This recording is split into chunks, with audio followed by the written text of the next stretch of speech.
Vamos a iniciar con esta charla muy importante del control prenatal.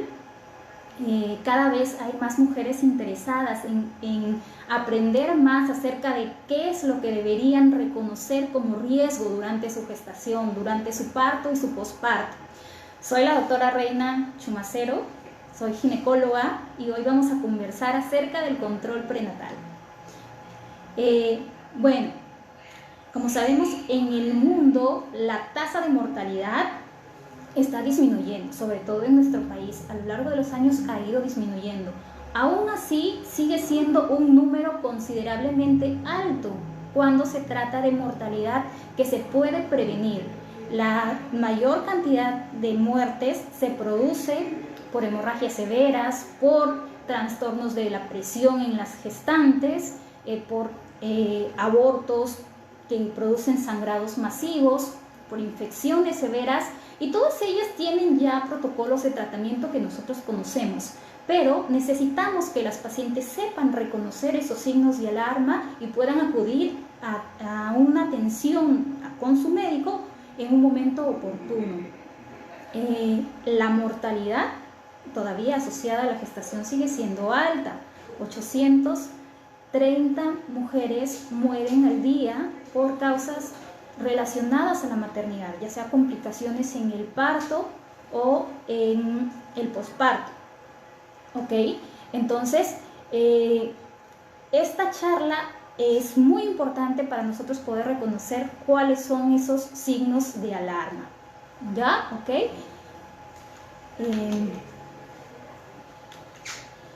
Entonces, podríamos decir que el embarazo debería considerarse una enfermedad o se comporta como una enfermedad. ¿Por qué las mujeres mueren en el embarazo, por el parto? ¿Qué es lo que sucede? Y bueno, si bien es cierto, la maternidad, el embarazo no es una enfermedad, es una condición fisiológica, es una condición natural que se produce para que una mujer pueda alcanzar ese deseo genésico, esa reproducción. Sin embargo, en este trayecto se producen muchos cambios en su organismo, lo cual la colocan en un estado de mayor vulnerabilidad. Entre estos cambios que se producen en el cuerpo de la mujer, más allá de estos cambios que por ejemplo, que todas las mamitas, las abuelitas saben para diagnosticar un embarazo, como el retraso menstrual asociado a náuseas, asociado a insomnios, pigmentación en la piel, y de pronto dicen, estás embarazada. Muchos saben diagnosticar embarazo. Más allá de esos cambios, unos cambios más internos en todo el cuerpo de la mujer se producen, colocándola a ella en un estado de mayor vulnerabilidad. Por ejemplo, en el sistema cardiovascular, el corazón en una gestante trabaja mucho más que en una mujer no gestante. El corazón se va remodelando, va aumentando su volumen discretamente, va aumentando el latido cardíaco, va aumentando ese gasto cardíaco, ese volumen de sangre aumenta. La coagulación también se vuelve en una gestante, un estado coagulativo, de tal manera que el cuerpo se va preparando para el parto que se va a producir, pérdidas sanguíneas. Entonces, en ese transcurso donde el cuerpo se va preparando, va cambiando, también si es que no se queda en un equilibrio, pueden haber trastornos relacionados a la coagulación, relacionados a todos estos efectos que les voy mencionando, sobre todo en pacientes que previamente ya podrían tener riesgo, como pacientes cardiópatas. Por ejemplo, un mayor trabajo del corazón requiere mayor gasto de energía. Entonces, esta paciente gestante, dado que los requerimientos del feto así lo requieren, así lo determinan, cambia su organismo para poder sostener, ¿no?, esta gestación, pero a ella la colocan en un estado más vulnerable. Por ejemplo, si nosotros empezamos a trotar, si empezamos a hacer aeróbicos, nos damos cuenta que nuestra frecuencia cardíaca sube. Sin embargo, en una gestante este estado es es más largo, ¿no? Entonces se mantiene un mayor trabajo de ese corazoncito durante mucho más tiempo, por decir un ejemplo. Así también el sistema respiratorio también necesita mayor volumen de aire inspirado una gestante para compensar que sus respiraciones también cambien. El principal músculo de la respiración es el diafragma. Sin embargo, el diafragma, por la gestación, afectado por las hormonas que se producen en la gestación, afectado por el aumento de volumen del útero, no permite una adecuada relajación, haciendo que la gestante tenga dificultades para respirar normalmente. Aunque su cuerpo compensa estas dificultades, ella siente que no respira bien. Aún su saturación está bien, pero ella tiene esa sensación de que no respira muy bien, porque está utilizando ya las reservas, ¿no? Está utilizando esas capacidades residuales que tienen los pulmones para poder respirar, pero también la coloca en un estado más vulnerable. El sistema inmunológico en una gestante, ustedes habrán escuchado que las gestantes son pacientes que se comportan como pacientes inmunosuprimidas. Esto es dado que la gestación, al ser un nuevo ser con un componente celular distinto al de la madre, ¿no? Necesita ser anidado sin ser rechazado. El sistema inmunológico es aquel que reconoce las células como nuestras y lo extraño como extraño y ataca todo lo extraño, ¿no? Entonces, ¿por qué no se rechaza esa gestación? Porque también ocurren muchos cambios inmunológicos para poder proteger esa gestación. A su vez, la predisponen a la mujer a poder tener infecciones graves que pueden ir en desmedro de su salud, ¿no? En el sistema gastrointestinal, también los efectos de las hormonas de la gestación, como la progesterona, va a tener un efecto de relajación, un efecto de enlentecimiento. El vaciamiento gástrico es más lento, esa digestión lenta hace que pueda haber también síntomas de reflujo, de acidez, por también estos efectos hormonales que se producen durante la gestación. De más está decir que también otros cambios son el aumento de volumen del útero, ¿no? Donde se va a anidar el feto. Este crece hasta 24 veces su tamaño normal, y también la sangre que irriga este útero aumenta considerablemente, por lo cual también una de las principales causas de mortalidad materna es en el posparto, que este útero que está ampliamente irrigado pueda sangrar de más, y en cuestión de poco tiempo una mujer totalmente sana puede desangrarse en un parto y puede fallecer por una complicación, por todos estos cambios que se venían produciendo. Entonces, concluimos en que la gestación, si bien es cierto, no es una enfermedad, tiene algunos cambios fisiológicos que podrían perjudicar su salud en determinadas circunstancias. Bien. Por eso es que nuestro compromiso como personal de salud encargado de ver a estas gestantes es poderles informar también, ¿no? Y orientar acerca de en qué momento ellos deben acudir a su médico para poder mantener su salud, ¿no? No solo de la gestante, sino también del feto. Entonces, la atención prenatal aquí cobra bastante importancia, porque vemos muchos aspectos en la atención prenatal. La atención prenatal es esta atención médica que recibe la gestante durante su embarazo, ¿no? Para mantener su salud de ella y de su feto. Esta atención prenatal debe ser precoz, oportuna y debe ser periódica, que nos permita al personal de salud poder identificar a lo largo del desarrollo del embarazo cuáles son estos riesgos, o si ya se están presentando complicaciones o hay enfermedades que ya la gestante tenía, enfermedades preestablecidas que se están agravando, para poder tomar acciones inmediatas y oportunas, ¿no? Esta atención prenatal incluso debería darse antes de la concepción, o sea, una atención preconcepcional antes del embarazo. ¿Por qué? Porque hay mujeres que ni siquiera se han hecho un Papa Nicolau, no se han hecho su ecografía para ver si tienen algún problema en su útero, no saben si tienen alguna infección, ¿no?, que debería ser tratada. Entonces, en una atención preconcepcional, nosotros podemos hacer una evaluación general a las mujeres para poder ver si es que necesitan que se le pueda controlar alguna enfermedad establecida, necesitan que se le pueda mejorar tal vez su estado nutricional, necesitan también recibir suplementación, ¿no?, con ácido fólico, por ejemplo, para evitar malformaciones en el sistema nervioso del feto. Entonces, toda esta información lo reciben en una atención preconcepcional, preparándose para un embarazo, de tal modo de que esta gestación pueda ser planificada, ¿no?, disminuyendo todos los riesgos que se pueden presentar en una gestación. El control prenatal debe ser periódico, ¿ya? Y debe ser también lo más precoz posible. ¿Cuándo se recomienda que sea la primera consulta prenatal? Esta debe ser idealmente en el primer trimestre, ¿ya? Antes de las 14 semanas debería darse ese primer control prenatal. ¿Cuándo hacer un examen de embarazo, confirmar el embarazo?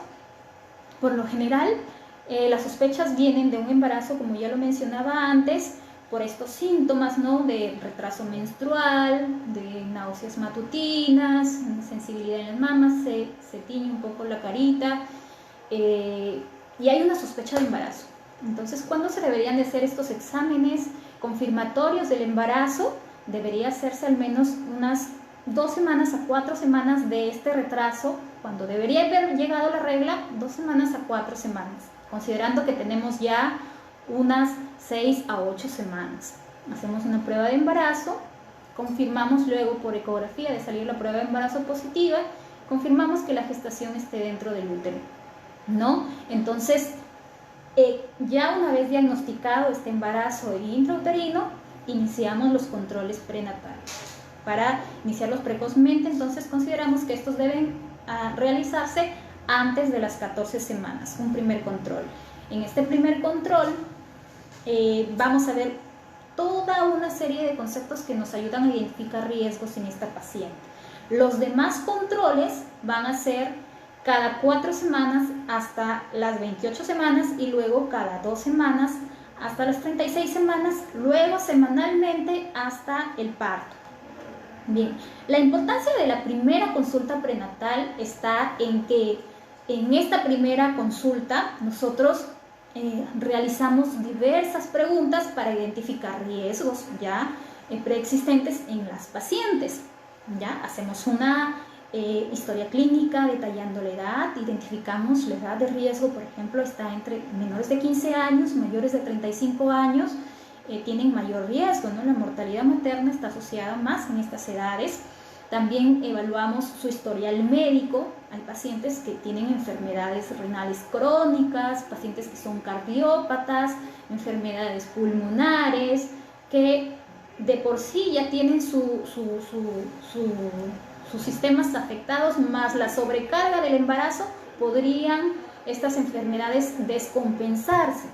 Por eso es importante que una paciente que tiene todos estos antecedentes consulte primero con su especialista su estado, si es adecuado para iniciar una gestación, ¿ok? También consultamos sus antecedentes obstétricos, cuántos hijos tiene, si los ha tenido por parto vaginal, por cesárea, si ha tenido antecedentes de abortos, de más de 3 abortos, por ejemplo, ya son pacientes que deben tener un estudio especial, ¿por qué se produjeron esos abortos? Si tienen antecedentes de hijos muy grandes o de hijos muy pequeños, también predispone a mayores riesgos en esta gestación actual. Sus hábitos dietéticos, si hay hábitos de fumar, de alcohol, de drogas, violencia también dentro del hogar, todo esto se tiene que identificar como riesgos en esta primera consulta prenatal. También hacemos un examen físico ya de toda la paciente para ver si tiene alguna enfermedad no diagnosticada o alguna infección que no ha sido tratada, ¿no? Para evitar, por ejemplo, infecciones genitales donde podría desencadenar abortos, ¿no?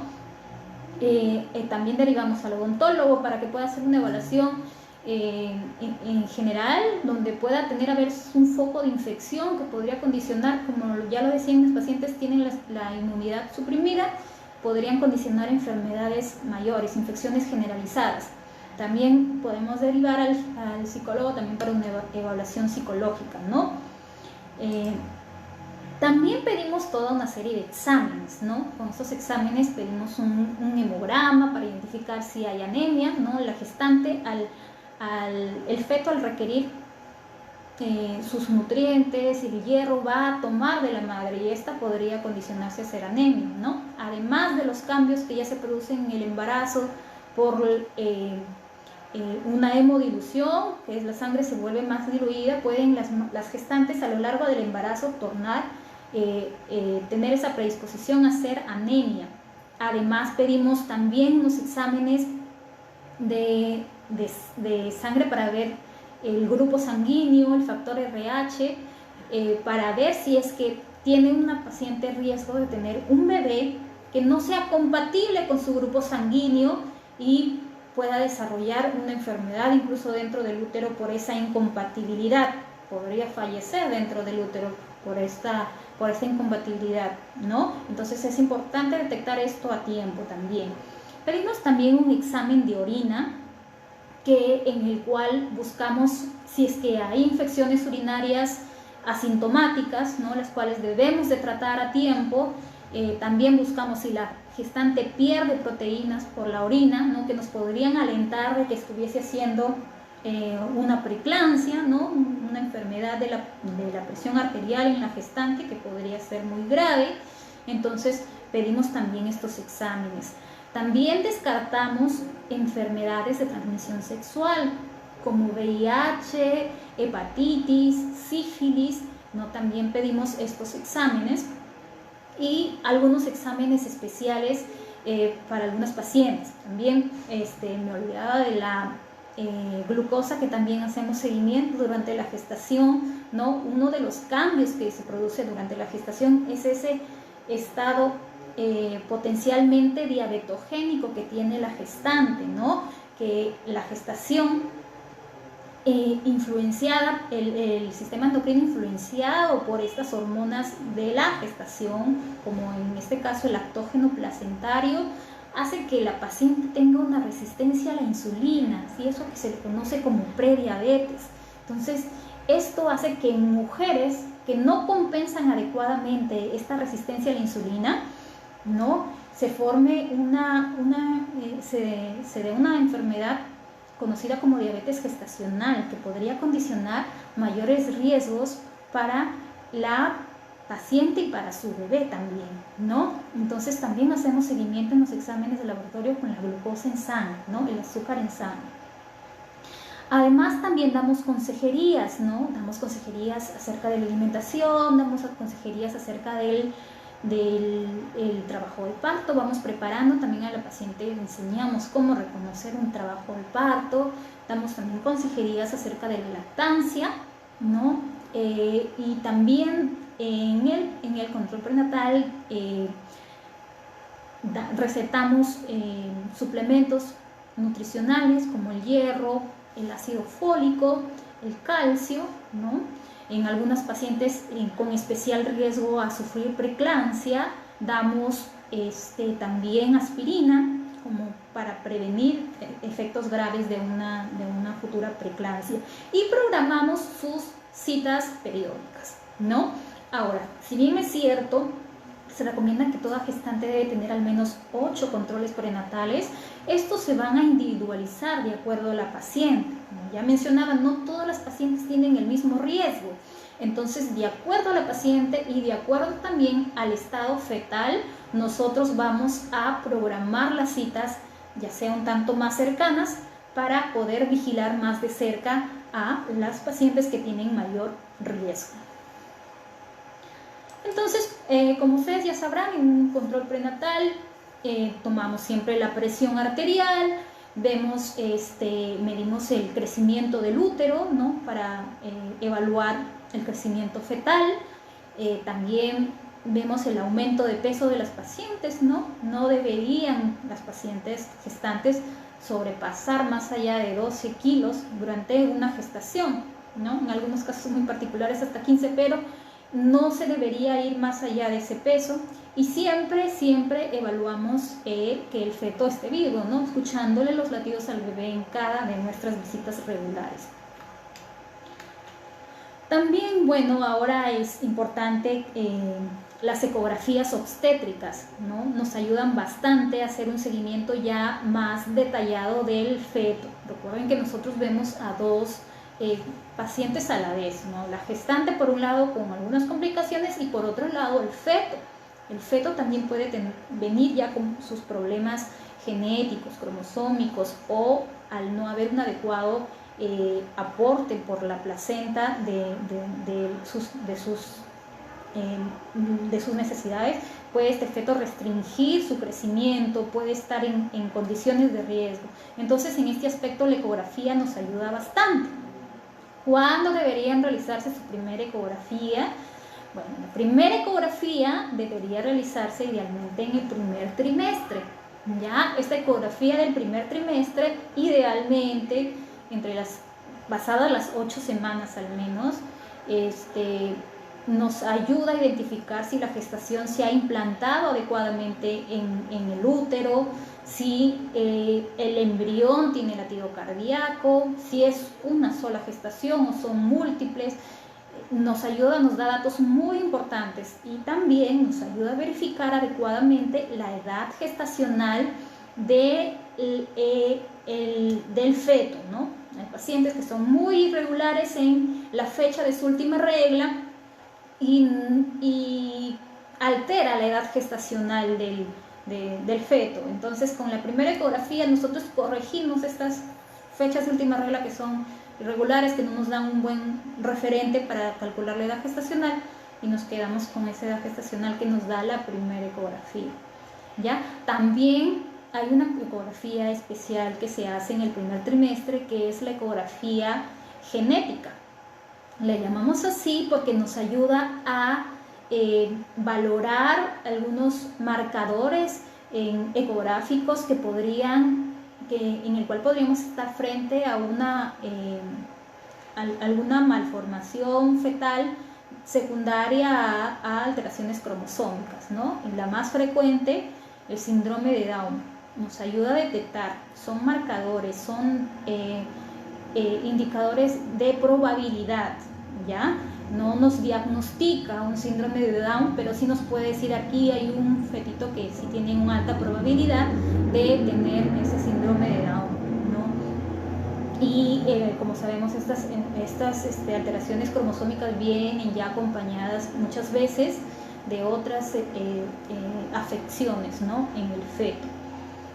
En el segundo trimestre hay también otra ecografía que es muy importante para nosotros, que es la ecografía morfológica, ¿no? Principalmente entre las 18 a 22 semanas se realiza esta ecografía porque por el tamaño fetal así lo permite, y ya el fetito está formadito, cada órgano en su cuerpito ya está formadito, nos permite hacer un mapeo de todo el bebé para poder identificar si hay alguna malformación, ¿no? Y darle un tratamiento especial. También tenemos la ecografía Doppler, ¿no? La ecografía Doppler es una ecografía especial que nos ayuda a identificar los vasos sanguíneos, donde medimos las velocidades para identificar, en este caso, en algunas enfermedades particulares del feto, nos puede ayudar para identificar el bienestar fetal. Como ustedes saben, ¿no? La ecografía no solo sirve para ver el sexo del bebé, sirve para muchas otras cosas más, y esto nos ha ayudado bastante a los ginecólogos, ¿no?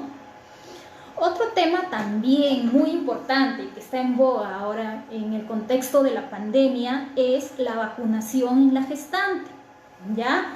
La vacunación, si bien es cierto, es una fuente de dudas, de preocupaciones de las gestantes porque le tienen temor, ¿no?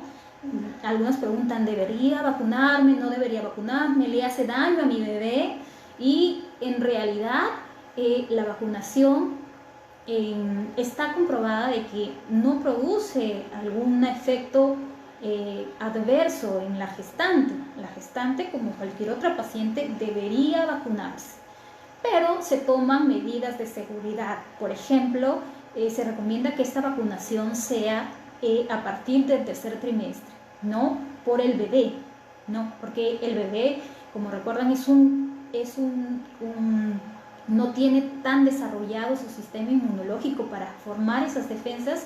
Entonces, de haber un traspaso de esta vacuna al bebé, podría reaccionar diferente, pero es una medida de seguridad, ¿no? Entonces, en el caso de la vacunación, se prefiere vacunar con aquellas vacunas que no estén elaboradas a base de un virus vivo atenuado, como en el caso de la vacuna de la fiebre amarilla, la vacuna del sarampión, de la rubiola, de paperas, de varicela, que sí están elaboradas a base de virus vivo atenuado. Por medidas de seguridad se prefiere evitar estas vacunas, ¿no? Porque podrían ser las que más están relacionadas con poder hacer la infección post vacuna, ¿no? Las demás no tienen ese riesgo, ¿no? Ninguna de las otras vacunas generan enfermedad por la vacuna, ¿no? Generan efectos secundarios, que es como la respuesta que se está produciendo en el cuerpo de la mujer, esa respuesta inmunológica que es la respuesta precisamente deseada para la gestante, pero no producen la enfermedad por la cual se está vacunando, ¿no? Entonces se recomienda que la gestante se vacune en el tercer trimestre, idealmente entre las 28 y 32 semanas, porque es aquí donde la gestante, al poder inducir estos anticuerpos en su organismo, pasa algunos anticuerpos por la placenta a su bebé. Este pequeñito, al nacer, ya nace con estos anticuerpos y se puede proteger de estas enfermedades por las cuales la mamá se vacunó en sus primeros meses, en sus primeras semanas de vida, donde no se le aplican estas vacunas por ser muy pequeño, ¿no? Entre ellas están las vacunas del tétano, de la difteria. Como recordarán, en noviembre del año pasado hubo una alerta, ¿no?, de un brote de difteria, y son enfermedades que se previenen con vacunas. Entonces ahí está la importancia de poder evitar estas enfermedades potencialmente mortales en un pequeñito, ¿ya? La vacunación en una gestante no solo es para las gestantes, esto se aprovecha para poder también dar una inmunidad pasiva, ¿no?, transmitir esos anticuerpos por la placenta al bebé y protegerlo en sus primeras semanas de vida. Entonces es importante que las gestantes se vacunen con la vacuna del tétano, difteria, de la influenza también, ya en este caso para la misma gestante, ¿no? Según la estación, actualmente la vacuna también del COVID, ¿no? También a partir de la semana 28, con su carnet, pueden acudir a cualquier centro de vacunación para recibir esta vacuna. Recuerden que estas vacunas no están elaboradas con el virus del COVID en este caso, ¿no? Son otro tipo de vacunas, ¿no?, que permiten inducir a la inmunogenicidad, ¿no?, a los anticuerpos que se requieren para cuando haya la infección o venga la infección se pueda defender el organismo adecuadamente. Bien, y para finalizar vamos a hacer hincapié en algunos signos de alarma que toda gestante debe de reconocer, ¿ya? Nosotros como ginecólogos a veces estamos en la sala de urgencias y viene una gestante por resfrío y viene una gestante que se está desangrando. Y muchas veces la gestante que está con resfrío quiere ser atendida antes porque llegó primero, ¿no? Y en realidad toda gestante debe saber reconocer cuándo acudir a urgencias, cuando realmente la salud de ella o de su bebé están puestas en un riesgo inminente de muerte o necesita una atención rápida, ¿ya? Entonces, reconocemos a los signos de alarma en el primer trimestre. Uno de los principales signos de alarma son las náuseas y vómitos excesivos, ¿no? Si bien es cierto, todas las mujeres o la gran mayoría tienen náuseas y vómitos durante su embarazo, en determinadas mujeres esto es demasiado excesivo, que las lleva a perder muchos kilos de peso, que las deshidrata considerablemente, en algunos es demasiado grave e incluso puede causar la muerte. Entonces, en estas pacientes que estos náuseas y vómitos son excesivos, deberían acudir a sala de urgencias. El sangrado también, ninguna gestante debería tener un sangrado. Los sangrados, de acuerdo al volumen, de acuerdo a sus características, nos indican frente a qué circunstancia nos encontramos. En el primer trimestre, por ejemplo, podrían estar relacionados con abortos, o al menos con amenazas de abortos. Entonces debe acudir también para evaluación, ¿no? En un segundo, tercer trimestre, todo dolor de cabeza fuerte o severo, considerado como el peor dolor de cabeza de su vida, no como los que usualmente algunas tienen, debería también acudir a una sala de urgencias, ¿no? Esto podría estar relacionado con un aumento considerable de su presión arterial, por tanto debería ser evaluada, ¿no? Para descartar preeclampsia. Los movimientos fetales del bebé también en un segundo al tercer trimestre, ¿no? A partir del quinto mes, los movimientos fetales son un signo de alarma que toda gestante debe aprender a monitorizar, conocer cómo se mueve su bebé, identificar si en algún momento el bebé no se está moviendo como lo acostumbra hacer, acudir a una sala de urgencias. También la hinchazón, el edema de manos y pies, ¿no? Sobre todo de manos y cara, muchas veces, porque, bueno, la hinchazón de pies es relativamente frecuente, ¿no? Pero en las manos, no debería haber esta hinchazón, no por una retención de líquidos, podríamos también estar frente a una preeclampsia, ¿ya? La pérdida de líquido, ¿no? La pérdida de líquido se caracteriza por una pérdida abrupta que no se puede contener, como si un globo se hubiese roto y moja muchas veces hasta los talones, ¿no? Y tiene un olor característico a lejía. Esto podría estar relacionado también ya a que se va a desencadenar el parto si es que estás ya con una gestación mayor de 37 semanas, o si es que es antes, igual tienes que venir a sala de urgencias para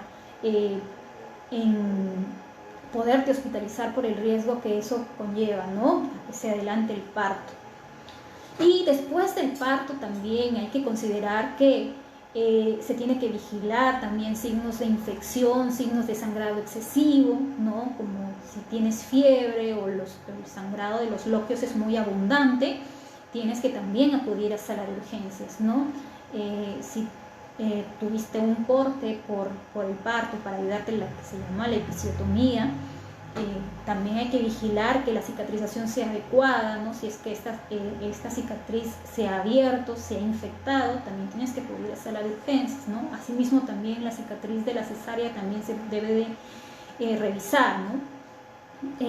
Todos estos signos de alarma, frente a ellos tienes que acudir a sala de urgencias para poderte evaluar a tiempo. Bien, esto ha sido una corta charla acerca del control prenatal y a ver, vamos a ver si es que hay algunas preguntas. Las gestantes pueden recibir la vacuna contra la COVID y a partir de qué tiempo. A ver, aquí Yassi Peisoto nos pregunta, como lo mencioné, ¿no? Si las gestantes pueden recibir la vacuna contra el COVID y a partir de qué tiempo, ¿no?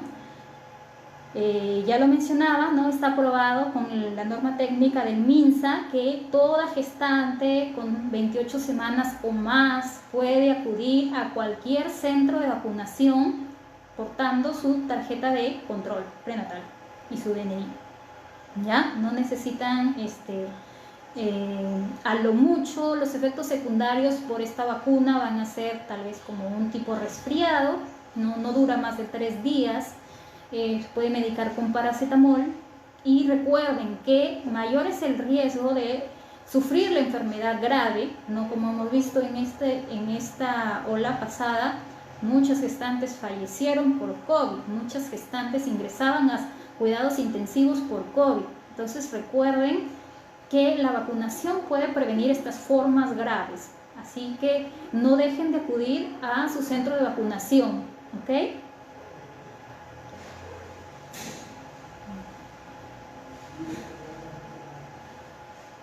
A ver, vamos a ver si hay alguna otra pregunta más.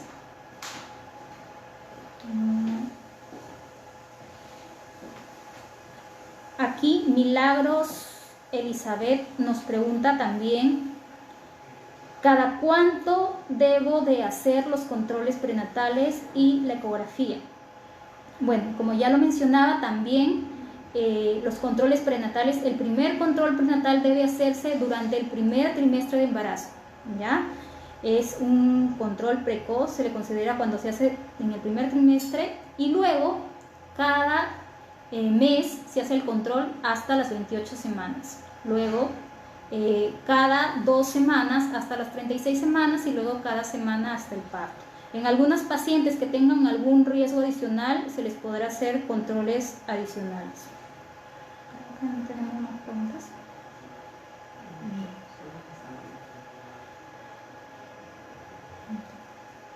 Bien, si no hubiese alguna otra pregunta adicional.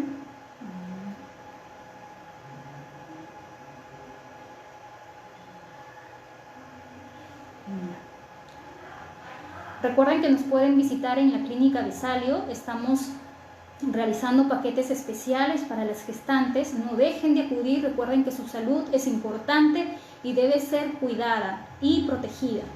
Confíen en su salud, en los médicos preparados, que vamos a hacer todo lo posible para que su experiencia de gestación y de parto sea la mejor posible.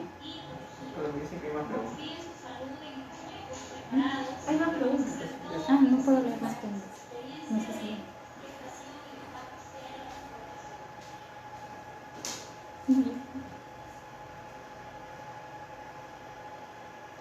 Ok, hay una pregunta más. Keila Elisca pregunta, ¿hasta cuántas semanas debo tomar ácido fólico? Bien, como lo mencioné también, el ácido fólico debería tomarse al menos 6 meses antes de la gestación, y esto se puede mantener incluso hasta el postparto. Recuerden que por las pérdidas hemáticas, una gestante, una puérpera puede resultar en anemia, ¿no? Y por ende debería tomar suplementos. Recuerden, el ácido fólico y el hierro en combinación son muy efectivos para combatir la anemia. Además, el ácido fólico, si bien es cierto, se da en el primer trimestre para disminuir estos riesgos de malformaciones fetales del sistema nervioso. Ya el ácido fólico se puede tomar antes, durante y hasta después del parto.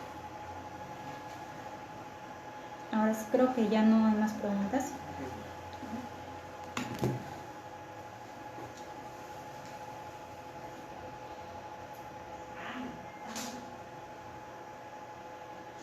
Ya, hay una pregunta adicional. Me recetaron pastillas para amenaza de aborto. ¿Al cuánto tiempo se va a detener la sangre? La cantidad ha bajado, pero sigo sangrando. Bueno, sí, efectivamente en una amenaza de aborto solemos recomendar unas pastillas de progesterona que sirven para poder mantener al útero un poco más tranquilo, un poco más sedado, se podría decir, para evitar esa amenaza de aborto. Sin embargo, no es un tratamiento como tal, es una medida para aliviar la amenaza de aborto. ¿Por qué? Porque si la gestación tiene algún efecto ya de formación en el embrión o la placenta se está desprendiendo, o hay alguna consideración especial, estas pastillas no van a detener eso. En realidad la gestación podría venirse. Todo eso va a ser, se va a poder identificar de acuerdo al sangrado. Si el sangrado aumenta en volumen, entonces ahí hay un riesgo considerable de que esa gestación se va a perder, aún tomando las pastillas de progesterona. Pero si se disminuye, como es el caso de la persona que consulta, lo más seguro es que esto con el tiempo vaya disminuyendo, va cambiando incluso el color, se torna marrón, que quiere decir que es un sangrado ya antiguo, y en el segundo trimestre por lo general ya no debería haber esto.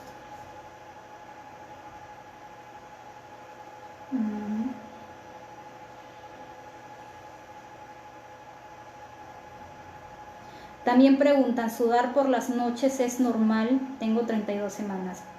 Bueno, en realidad sí es un efecto secundario de la gestación, ¿no? Por los cambios hormonales que se producen. De todas maneras es recomendable que una gestante se tome la temperatura, ¿no? Una temperatura mayor a 38 grados no es lo normal. Toda gestante sí puede subir la temperatura a 37, ¿no? Como un efecto secundario de la gestación, pero a 38 o a más no se debe de acudir a urgencias.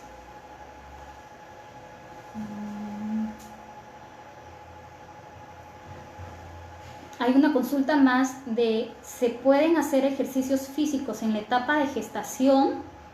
De Mariluz Hidrogo. Y la respuesta es sí, sí se puede hacer actividad física, a menos que su médico lo haya contraindicado en algunas circunstancias específicas, ¿no? Se puede realizar actividad física moderada, ¿no? Nunca extenuante, ¿no? Por las consideraciones que lo había dicho, una gestante no puede resistir esa sobrecarga de un ejercicio extenuante. Se puede hacer un ejercicio moderado, un ejercicio aeróbico.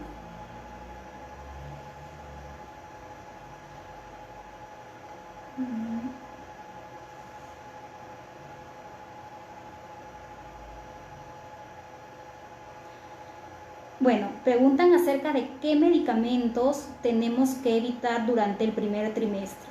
En realidad, durante el primer trimestre damos estrictamente lo necesario, ¿no? A no ser que sea una gestante que ya venga con comorbilidad y sea estrictamente necesario recibir su tratamiento, se da y se hace seguimiento obstétrico nada más a la paciente, pero por otras consideraciones como por ejemplo infecciones, hay determinados medicamentos que se restringen, ¿no? En este caso, en esta consulta específica, sí es ideal tratar caso por caso, ¿no? Son muchos medicamentos acá que restringimos en el primer trimestre sobre todo, ¿no? Que es el riesgo de teratogenicidad, el feto se está formando, entonces restringimos lo máximo posible, incluso las medicinas que se consideran tipo C, ¿no? Que tienen un riesgo variable, ¿no? de afectación de teratogenicidad.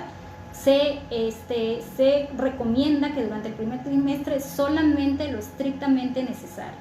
A partir del segundo trimestre sí se pueden tener esas consideraciones de aplicar medicamentos de categoría C de la FDA, pero en el primer trimestre en realidad se restringe la mayor cantidad.